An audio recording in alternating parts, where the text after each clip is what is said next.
Next up, while the world continues to deal with coronavirus, a new strain of avian flu is spreading across the Eastern Hemisphere. Market Journal's Maddie McIntosh spoke with UNL Poultry Veterinarian and Professor Don Reynolds to learn more. 2021 continues to be a pandemic year, but not only for humans. The avian flu strain H5N8, which surfaced in 2020, has continued to spread between migrating birds across Europe and Asia.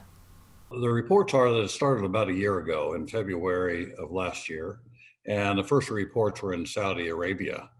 And then that was in the spring, late winter and spring, and then over the summer, attributed to the waterfowl movement, it moved up into areas of Russia and Kazakhstan. And then following that in the fall, there were reports of it in the Netherlands and primarily in wild birds, and then it's spread into commercial poultry. And then reports from either commercial poultry or wild birds started popping up all over Europe. So places in the UK, Ireland, for instance, Belgium, France, Germany.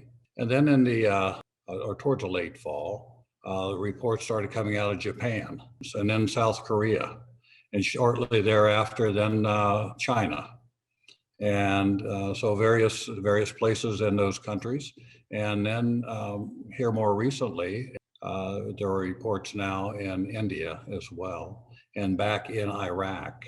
So it seems to be primarily in Europe and Asia, and has not, at least not to my knowledge at this date, been reported in the Western Hemisphere. So the Americas so far have not experienced this H5N8. While there have been some cases of avian flu in humans, Dr. Reynolds says the transmission happens from live birds and not poultry products. There's always that potential. That's right. And so it does become a public health concern. It's not considered to be a food transmitted type of situation. It's more of a live bird. And unfortunately, there have been cases of influenza that have infected people through live birds. Hopefully, it's not the most probable, but we do certainly need to keep that in mind and practice good biosecurity. For the already infected birds, there is no cure for H5N8. Prevention through biosecurity is the best practice for poultry farmers.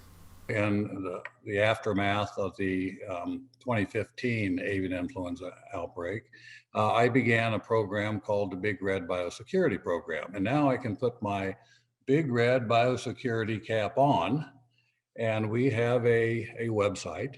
And it's a program designed primarily for poultry, although it's applicable to other species. But it goes through all the precautions and all the, we have educational videos, et cetera, on there.